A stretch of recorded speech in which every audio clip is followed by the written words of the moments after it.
رنگ آسماں قسط number 59۔ Motor boat کی آواز پر وہ دونوں میاں بیوی بھی چونکے تھے۔ شازمان اس وقت مخمصے کا شکار ہو گیا تھا۔ اریبہ کی نگاہیں بھی اس کے چہرے پر ٹکی ہوئی تھی۔ وہ شاید اس کے تذبذب کی وجہ جان گئی تھی۔ بالآخر سرگوشی میں جیسے اس نے شازمان کی مشکل حل کرنا چاہی اور بولی، زمان، انہیں قتل مت کرو۔ کیا تم اس لیے کہہ رہے کہ ان دونوں نے اپنی خوشیوں بھری زندگی کی نئی ابتدا کی ہے؟ زمان اس کی طرف دیکھ کر آہستگی سے کہا۔ اس کے پروجی چہرے پر ہلکی سی مسکراہٹ تھی۔ یہ بات اپنی جگہ، لیکن کیپٹن جیمس کے خیالات تم نے محسوس نہیں کیے؟ اس لیے تو اپنا ارادہ بدل ڈالا ہے، لیکن کیا یہ مشن سے غداری کے مترادف نہیں ہوگا؟ ہم کوئی غداری نہیں کر رہے، بس فی الحال انہیں چھوڑ دو، اریبہ نے کہا۔ وہ خاصی سنجیدہ نظر آ رہی تھی۔ در حقیقت ان کا پہلا ٹارگٹ یہ دونوں میاں بیوی ہی تھے، یا پھر کم از کم وہ کیپٹن جیمس کو زندہ نہیں چھوڑنا چاہتے تھے، کیونکہ وہ کرنل اینڈرسن کی جگہ اس جزیرے میں تعینات کیا گیا تھا اور ہندوستان کے مسلم حکمرانوں، نوابوں اور راجاؤں کے قیمتی شاہی نوادرات کی چوری اور ان کی انگلستان ترسیل اسی کی زیر نگرانی عمل میں پا رہی تھی۔ لیکن اس سلسلے میں نوجوان اور خوبرو کیپٹن جیمس کے خیالات جان کر شازمانی نہیں، اب اریبہ بھی مخمصے کا شکار ہو گئی تھی۔ او ڈارلنگ، شاید جزیرے سے کوئی آ رہا ہے، وہاں کوئی بڑی گڑبڑ ہوئی ہے، دھماکوں کی آوازیں یہاں تک سنائی دی ہیں، مجھے ذرا ان سے ملنے دو، یہ اپنے ہی ساتھی ہیں۔ اچانک کیپٹن جیمس کی آواز ابھری۔ نوبیاتا عذاباللہ نے بیزاری سے ہنکارا بھرا، پھر کسی دروازے کی طرف بڑھتے قدموں کی آواز ابھری۔ زمان اور اریبہ کچن کے داخلی دروازے سے نکل کر ایک بار پھر باہر آ گئے۔ ان دونوں کے پاس گرمکھ اور برڈ سے چھینے ہوئے ہتھیار تھے، جو انہوں نے اب اپنے ہاتھوں میں تھام لیے تھے۔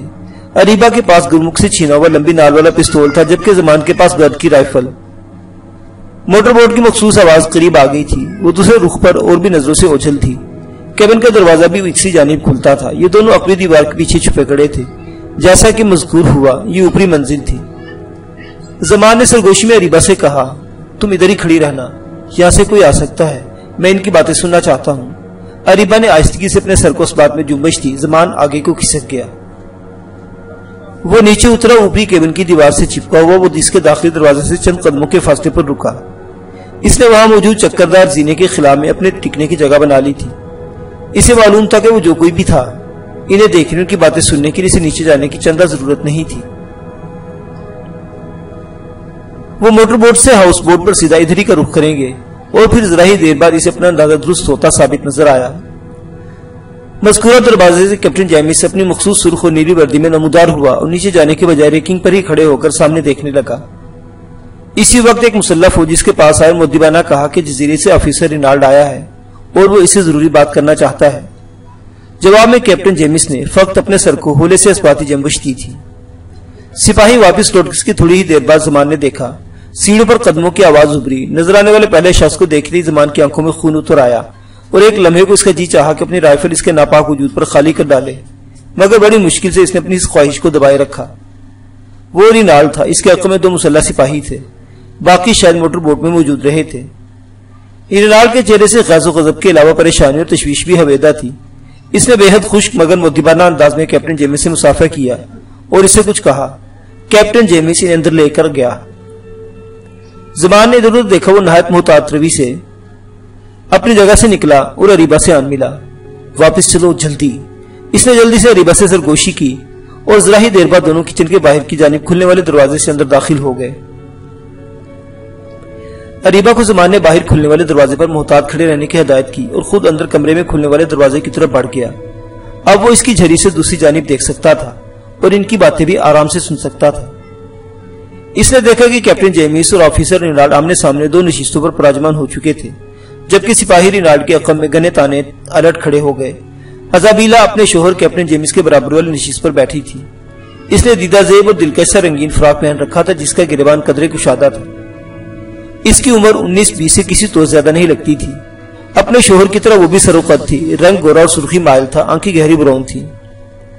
کیپٹن جیمس اور آفیسر رینالڈ کے درمیان کسی قسم کی رسمی گفتگو نہیں ہوئی تھی۔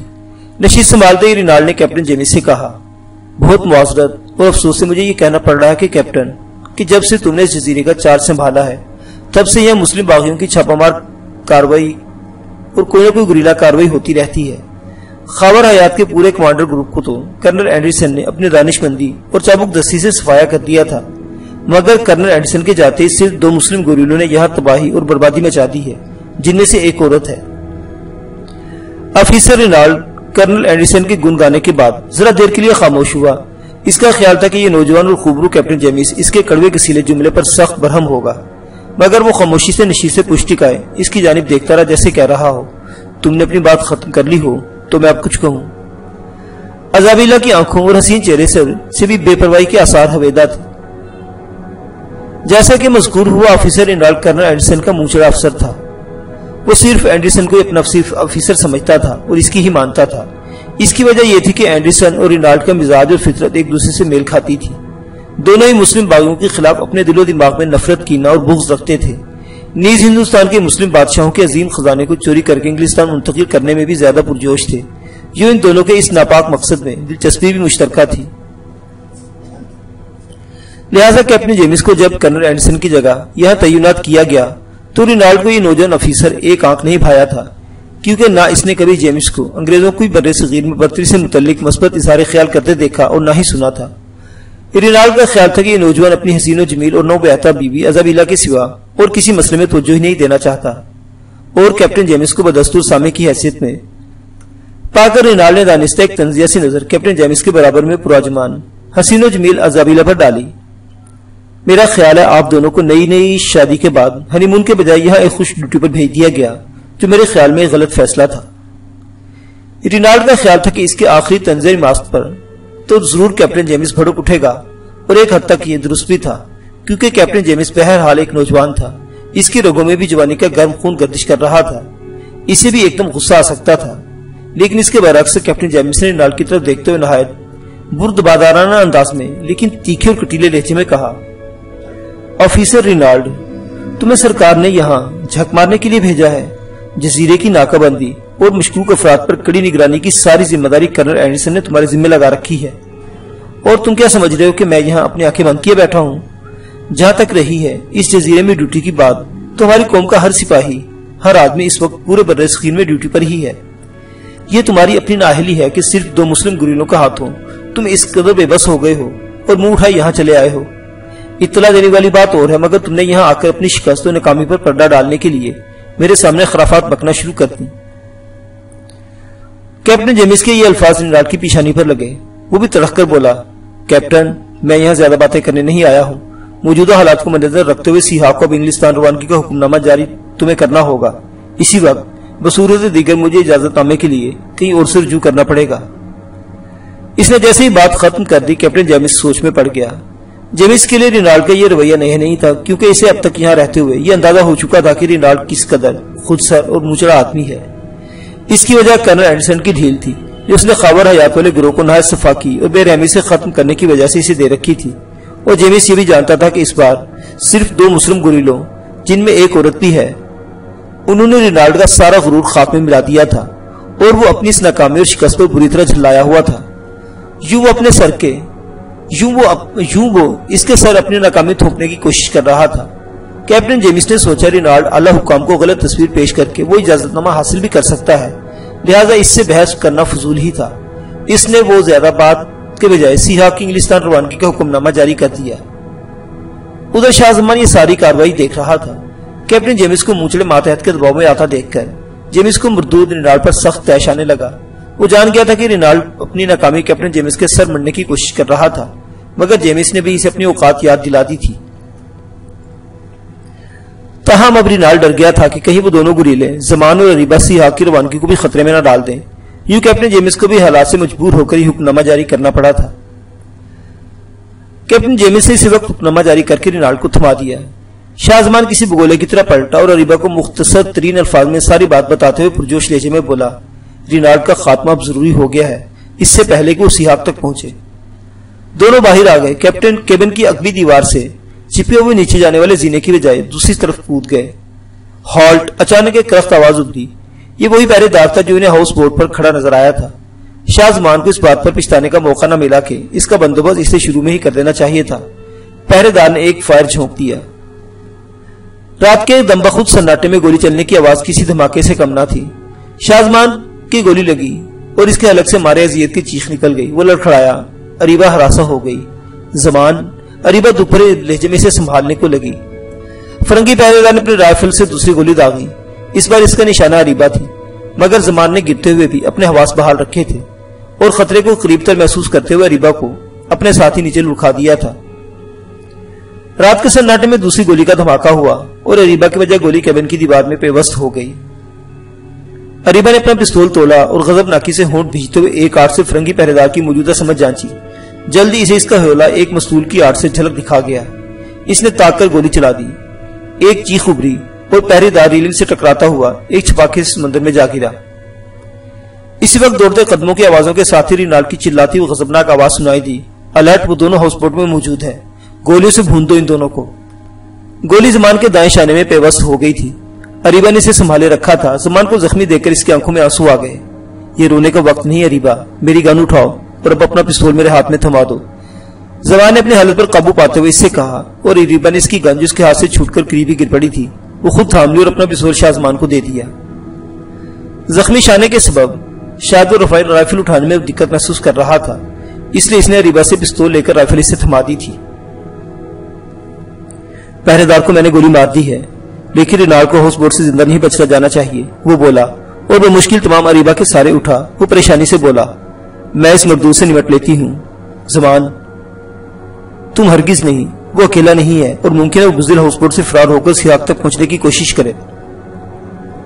زمان کو تکلیف کے باعث بولنے میں بھی دقت ہو رہی تھی، لیکن ایک جوش تھا، ایک جذبہ تھا جس نے اس کے ریختہ وجود میں ایک نئی طاقت بھر دی تھی۔ ادھر اریبہ نے جلدی جلدی اس کی قمیض پھاڑ کر اس کی پٹی سی زمان کے زخمی شانے پر اچھی طرح لپیٹ کر باندھ دی۔ پٹی کرتے ہوئے خود اریبہ کے ہاتھ بھی زمان کے گرم گرم خون سے تر ہو گئے تھے۔ کیبن کی دیواروں پر بھی بڑے خون کے دھبے پڑ چکے تھے۔ خون کے یہ نشانات اور دھبے دشمن کی رہنمائی کر سکتے تھے۔ یہ خدشہ دونوں کو تھا، اس لیے وہ پہلے سے زیادہ محتاط ہو گئے تھے۔ زمان نے خود کو کچھ سنبھالا، گن کو مضبوطی سے دوسرے ہاتھ میں تھاما اور دونوں آگے بڑھے۔ اریبہ کو ایک فرنگی سپاہی نظر آئی، اس نے اپنی رائفل تانی کہ اریبہ نے بجلی کی سپھرتی اس پر فائر کر دیا۔ وہ بھی کایا تھا، فوراً جھکائی دے گیا، نشانہ خطا گیا، مگر اگلے لمحے وہ حلق کے بل زور سے چلایا، وہ اس طرف ہے، ہمیں الگ سمتوں میں بٹنا ہوگا۔ وہ سنو، ہمارا اصل شکار رینالڈ ہے اریبہ، وہ کسی صورت بھی بچنے نہ پائے۔ زمان نے اپنے در پر قابو پاتے ہوئے اس سے کہا تو وہ فکر مند ہو کر بولی، لیکن تم زخمی ہو اور میری پرواہ مت کرو، میں اب ٹھیک ہوں۔ زبان سخت لہجے میں بولا اور اریبہ کو ایک سمت کی جانب بڑھنے کا اشارہ کر دیا۔ اریبہ نے اشکبار آنکھوں سے زمان کے چہرے کا بوسہ لیا اور اس سمت بڑھ گئی۔ گفا نما اس غار کے باہر ہنوز سرد اور برفیلی کاٹدار ہوائیں چل رہی تھی، مگر اس چھوٹے سے غار کی محدود فضا میں سردی کا احساس کم تھا۔ سہ پہر بھی دن کی طرح کالی گھٹائیں اوڑے ہوئے تھی اور اب جیسے برف اپنا چاندی کا آنچل شام کو اڑانے کی تیاریوں میں تھی۔ کچھ اسی سبب بھی سردی بڑھنے لگی تھی اور برف باری کے آثار صاف دکھائی دیتے تھے، لیکن شوقی کو تو موسم کی سختی کی پرواہ نہیں تھی۔ وہ تو بس یکٹک اس پراسرار اور حسینہ کو تکے جا رہا تھا، جیسے اس کے سامنے کسی طلسمی سلطنت کی ملکہ ہو، جیسے کسی اجنبی پراسرار دیس کی دیوی ہو، سروقت، گھنے سیاہ ریشمی بال، تراشیدہ بدن، جیسے کسی ماہر مجسمہ ساز کا شاہکار ہو، گنیری پلکوں تلے کجراری آنکھوں میں تو جیسے ایک مقناطیسی فسو بھرا ہوا تھا۔ لبوں کی لطافت تو بغیر بولے بھی شیریں سخن کا تاثر دیتی محسوس ہوتی تھی۔ شوقی کو تو جیسے اس پری جمال کا سحر کاری سے مبہوت ہو کر رہ گیا تھا۔ وہ پراسرار مسکراہٹ سے ایک قدم اس کی جانب بڑھی۔ تم کون ہو؟ بالآخر شوقی نے خود کو اس کے سیر سے نکالنے کی سعی میں اٹکتے لفظوں کا سہارا لیا۔ میں سدھا ہوں۔ اس کے تراشیدہ لبوں سے جیسے شیریں سخن مدھر باں ہوا۔ ایک کی شوقی کو یوں لگا جیسے وہ اس رایت میں گھرنے لگا ہے۔ اس نے ہمت سے کام لیتے ہوئے سوچا کہ اگر اس کا یہی حال رہا تو اس پراسرار اور اجنبی لڑکی کے طلسم کا شکار ہو جائے گا۔ اسے احساس ہو چلا تھا کہ وہ کسی صاحب تراز حالات سے اس وقت دوچار ہونے لگا ہے، لہذا اس نے پہلے کی طرح کہ اس کا پوری طرح شکار ہو جائے اسے ہمت اور حوصلے سے گفتگو کرنی چاہیے۔ سو آگے بولا، لیکن میں تمہیں نہیں جانتا اور نہ ہی جاننے کی خواہش رکھتا ہوں، مگر میں تمہارا شکریہ ضرور ادا کرنا چاہوں گا کہ تم نے میری جان بچائی۔ وہ سیدھا نامی لڑکی کھلکھلا کر ہنسی۔ تم مجھ سے ڈر کیوں رہے ہو؟ میں نے تمہیں بھلا کب نقصان پہنچایا ہے؟ سیدھا کے لہجے میں معصومیت تھی۔ شوقی نے پھر کچھ حوصلہ پکڑا اور صاحب کو اسے بولا، ہاں میں تم سے کچھ خوفزدہ ہوں، اس لیے کہ تم عام انسانوں سے مختلف ہو، خاص بہادر ہو تم اور ضدی بھی۔ کیا تم بتا سکتے ہو کہ میں اس وقت کہاں ہوں اور رینا کہاں ہے؟ شوقی نے فوراً مطلب کی بات کر ڈالی۔ بہت پریم کرتے ہو تم رینا سے، سدھا نے عجیب سی مسکراہٹ سے کہا۔ شوکی نے اس کا جواب دینے کے بجائے اپنا سوال دہرایا۔ وہ بولی، تم اپنی منزل سے کچھ زیادہ دور نہیں ہو۔ میری منزل؟ شوکی نے سوالے نظروں سے اس کی طرف دیکھا۔ کیا رینا تمہاری منزل نہیں ہے؟ وہ پھر اسرار بھرے انداز میں مسکرائی۔ ہاں تو کیا رینا زندہ ہے؟ کہاں ہے وہ بے قرار ہو گیا۔ راج محل میں۔ راج محل میں؟ شوکی الجھ گیا۔ لیکن میں کہاں ہوں؟ تم کوہ شمالیہ کی پچھمی سرحدی وادی میں ہو۔ لیکن میں یہاں کیسے آیا؟ میں لائی ہوں، سدھا نے جواب دیا۔ کیوں؟ میں تو شیطان پجاری بدری ناتھ کو ہلاک کرنا چاہتا تھا۔ وہ بہت دور جا چکا ہے، تم اسے اب ہلاک نہیں کر سکتے۔ تم مجھ پر ایک احسان اور کر دو، میری راج محل تک رہنمائی کر دو، شوکی نے لجاجت سے کہا۔ اس کی بات سن کر سدھا کا چہرہ ایک دم سنجیدہ ہو گیا۔ شوکی کو اس کی سنجیدگی میں اداسی کی رمق بھی محسوس ہوئی تھی۔ یوں لگتا تھا جیسے سدھا شوکی کو یہاں سے جانے پر غمگین سی ہو۔ کیا تم میرے بارے میں جاننا نہیں چاہو گے؟ میں کون ہوں؟ سدھا نے اس کی طرف سوالے نگاہوں سے دیکھا۔ اس کے لہجے میں اب کی بار عجیب سی آسیت تھی، جبکہ حقیقت یہ تھی کہ شوکی کو اس سے کوئی غرض نہیں تھی۔ وہ کون تھی اور کیا تھی؟ وہ بولا، تم میری محسن ہو، تم نے کئی بار میری مدد کی، لیکن یہ حسرت میرے دل میں ہی رہی کہ میں شیطان پجاری بدری ناتھ کو ہلاک نہ کر سکا، جس نے رینا کو ہی نہیں اور بھی نہ جانے کتنے معصوم اور بے گناہ لوگوں کو اپنی شیطانیت کی بھینٹ چڑھایا تھا۔ شوکی کے ان الفاظ کا سدھا پر جانے کے اثر ہوا کہ وہ جیسے ایک دم اس کے قدموں میں ڈھیسی گئی۔ تم بہادر ہی نہیں بلکہ ایک اچھے منش بھی ہو، تم یہ دونوں صفات تم ایک بڑا مہان آدمی بناتی ہیں۔ کیا تم میری مدد نہیں کرو گے؟ شوکی حیران و پریشان سدھا کو تکتا رہ گیا، بلکہ ایک لمحے کے لیے تو وہ بکلا ہی گیا، تاہم اس کے اندر کا جبلی خوف کچھ کم ہوا۔ اسے حیرت تھی کہ جس لڑکی نے اس کی ایسے خطرناک کڑے اور پراسرار حالات میں مدد کی، وہ بھلا اس کے پیروں میں جھک کر کس قسم کی مدد کی خواہاں ہے۔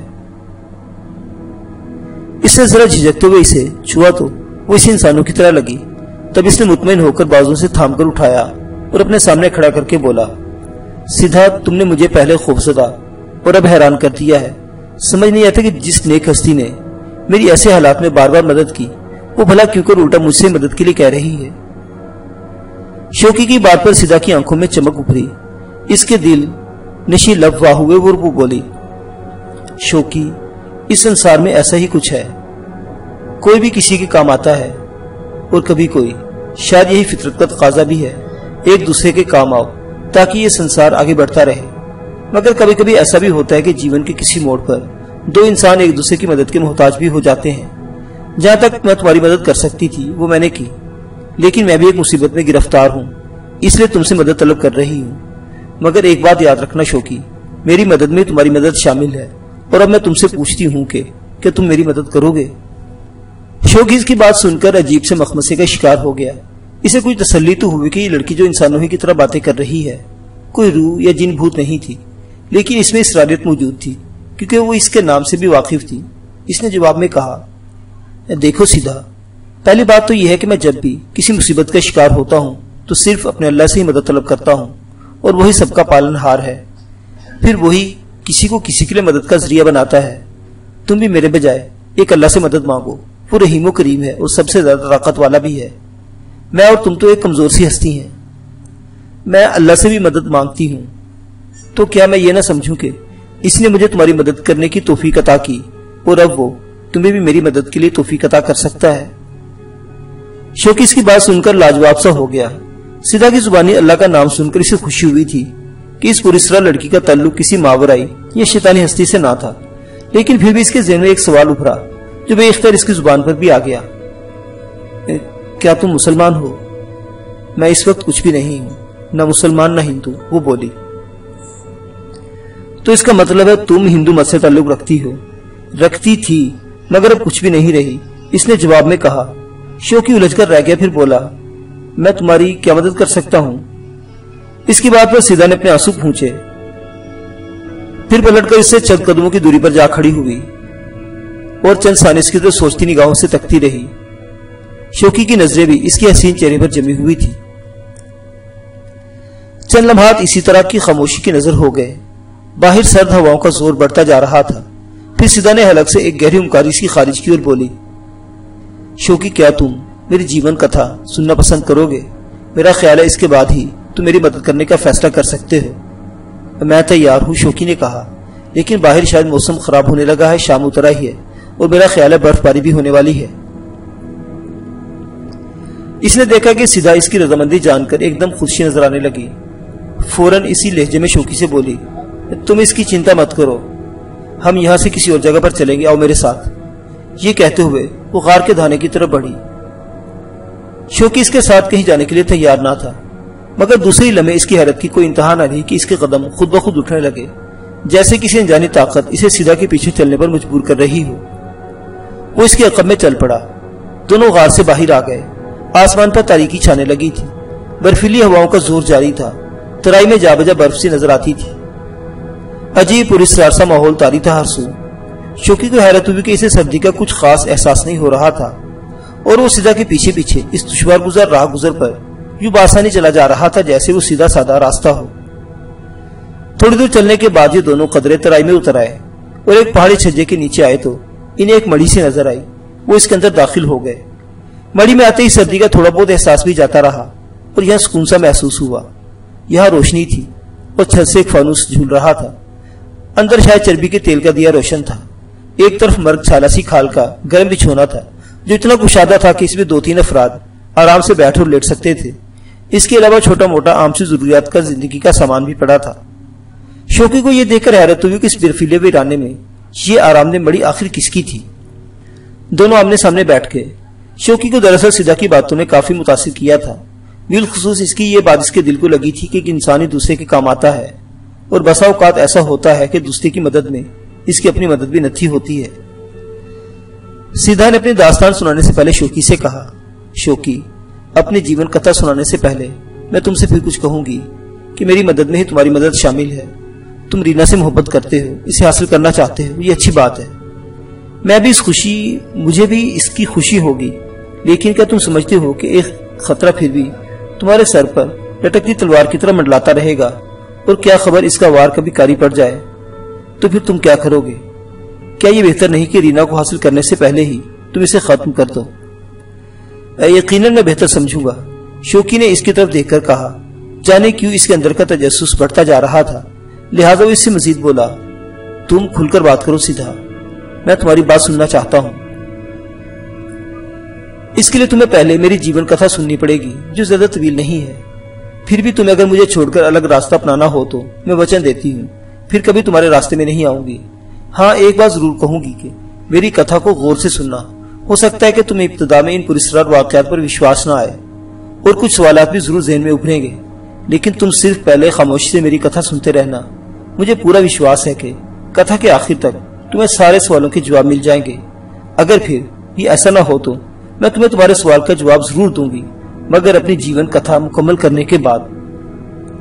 ہاں، میں سن رہا ہوں۔ شوقی نے اس کی طرف سوالیہ نظروں سے دیکھا۔ معزز سامعین حضرات، یہ عجیب و غریب داستان ابھی جاری ہے۔ بقیہ واقعات اگلی قسط میں دیکھتے رہیے۔ ناولستان اسلامی اور تاریخی کہانیوں کا مرکز۔ اللہ حافظ۔